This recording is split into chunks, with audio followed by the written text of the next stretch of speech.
कमाठीपुरा का red light area परंपरागत sex worker का एरिया रहा है जो देश विदेश में मशहूर है। यहाँ से सेक्स वर्कर फोन कॉल पर बाहर नहीं जाती हैं, बल्कि ग्राहक यहाँ आते हैं। इस वक्त यहाँ करीब 3500 सेक्स वर्कर रह रही हैं। इनमें ज्यादातर बंगाल और कर्नाटक राज्यों से हैं। यहाँ कई ब्रॉथल की दहलीज पर सजी सवरी एक बूढ़ी औरत बैठती है जिसे लोग मम्मी बुलाते हैं। इसी औरत की निगरानी में घर के अंदर 2, 3 या 4 लड़कियां देह का कारोबार करती हैं। इन लड़कियों की कमाई का कुछ हिस्सा ये मम्मी रखती हैं। पूरे देश समेत मुंबई भी इस समय अनलॉक हो चुकी है। लोग अपने अपने कामकाज और रोजगार पर निकल चुके हैं और जिन्हें नहीं मिला है उन्हें कामकाज की तलाश है। लेकिन यहाँ के कमाठीपुरा रेड लाइट एरिया की सेक्स वर्कर्स के पास ना तो काम है, ना रोजगार है, ना ही रोजगार की कोई उम्मीद है। HIV पॉजिटिव जैसी बीमारियों से जूझ रही सेक्स वर्कर के और ज्यादा बुरे हाल हैं।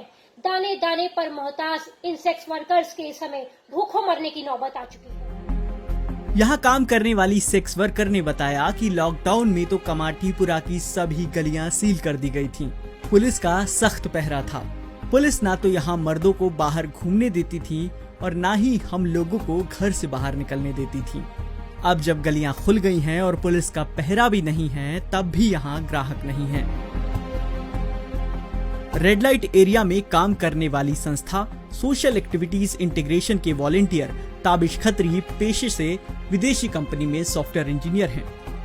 लॉकडाउन में जब ताबिश ने इन सेक्स वर्कर्स की ऐसी हालत देखी तो वो इनके हित में कुछ काम करने के लिए इस संस्था के साथ जुड़ गए। ताबिश इस संस्था की ओर से हर 15 दिन में यहाँ राशन बांटते हैं। लॉकडाउन के बीच में बहुत सारे लोग गांव चले गए थे बिकॉज देयर वाज ट्रबल। खाने का बहुत तकलीफ था, खाने पीने का और सब। कमाठीपुरा में रहने वाली सेक्स वर्कर्स की एक बड़ी परेशानी ये भी है कि इनके पास मकान का भाड़ा देने के लिए पैसे तक नहीं है। यहाँ एक दिन का भाड़ा 100 से 150 रुपया है। शाम के समय सेक्स वर्कर्स तैयार होकर सड़कों पर आ जाती हैं। यहाँ उन्हें ग्राहक मिलते हैं या फिर पुराने ग्राहक घर में आते हैं और अपनी पसंद की लड़की को लेते हैं। यहाँ सालों से ऐसा ही होता आ रहा है। लेकिन यहाँ काम करने वाली एक सेक्स वर्कर ने बताया कि अब ग्राहक यहाँ नहीं आते हैं। कुछ नहीं है, 6 महीने से ऐसे ही है। पहले तो कैसा भी अपना रोजी रोटी चल रहा था, अभी तो कुछ ही नहीं है। अभी वो जो विनायक सर जो भी महीने में रेशन पानी देता है, सुबह शाम खाना बांटता है, वही हम लोग खा के जी रहे हैं। अभी उन लोग शाम दूर रहता है, हाथ में सैनिटाइजर लगाता है, मुंह पे मास्क लगाता है, ऐसा है। और अभी फिलहाल जो है अभी तो धंधा पानी कुछ है ही नहीं है। अभी 6 महीने से हम लोग ऐसे ही बैठे हैं। उसका कहना है कि लॉकडाउन में बहुत सारी पढ़ी लिखी और अच्छे घरों की लड़कियां भी देह व्यापार में उतर गई हैं। धंधा पानी में कस्टमर बाहर के आते थे, वो आना बंद हो गया। इधर 1-2 मिलता है तो खर्चा पानी होता है, भाड़ा चढ़ जाता है। आज 5 दिन का भाड़ा हो गया घरवाली का, कहाँ से देंगे। रोज आती हूँ, ऐसे ही जाती हूँ। फिर नानी का साबुन ये वो लगता है ना, हर चीज़, उसके लिए पैसा नहीं। पहले तो आते थे, अच्छा धंधा होता था, हम लोग कमाते थे, अच्छे से रहते थे। अभी तो कुछ भी नहीं मिलता है।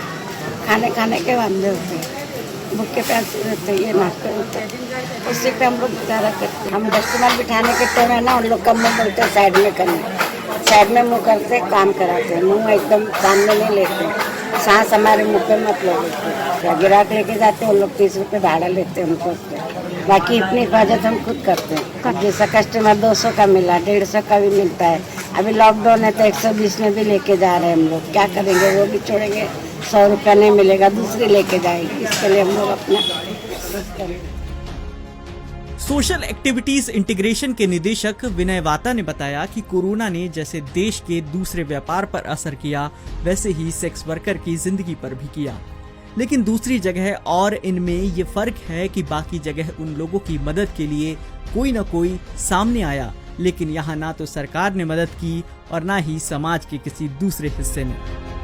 जब हम 20 तारीख को हमने हमारे ऑफिस के एक्टिविटी सब बंद किए थे, 25 तारीख से मुझे फ़ोन आने शुरू हुए बहनों के कि भाई हम भूख से मर रहे हैं। तो मैंने सोचा कि घर में था, मैं मेरे फैमिली के साथ, मैंने सोचा मैं घर में अच्छा हूँ, सुरक्षित हूँ, लेकिन जिस बहनों के और बच्चों के साथ मैं 30 साल से उनके लिए काम कर रहा हूँ, और यदि मैं अपने सुरक्षिता के लिए मैं घर पे रहूँगा तो मेरे जीवन का कुछ मतलब ही नहीं है। तो मैं बोला, मैं मेरे वाइफ को बोला और मेरे बोर्ड मेंबर को बोला कि यदि वो लोग उनके साथ काम कर रहे हैं और भूख से मर रहे हैं और मैं घर में सुख से जी रहा हूँ, तो मेरे काम का कुछ मतलब नहीं। मैं रिस्क उठा के जाऊँगा और ये लोगों को मेरे से जो होगा कोई मदद करूँगा।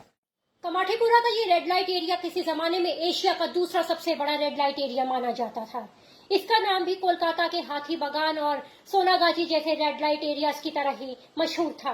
लेकिन समय के साथ साथ यहाँ पर बहुत सारे बदलाव होते गए। रियल एस्टेट ने यहाँ की जमीनों को कब्जाना शुरू कर दिया और देह व्यापार के परंपरागत रूप में भी फर्क आया। इस समय यहाँ पर 3500 से लेकर 4000 के करीब जो है सेक्स वर्कर्स रह रही हैं, जिनकी मूल समस्या इस समय दवाएं, बीमारियों का इलाज और भोजन है। शेयर और डाउनलोड करें दैनिक भास्कर ऐप।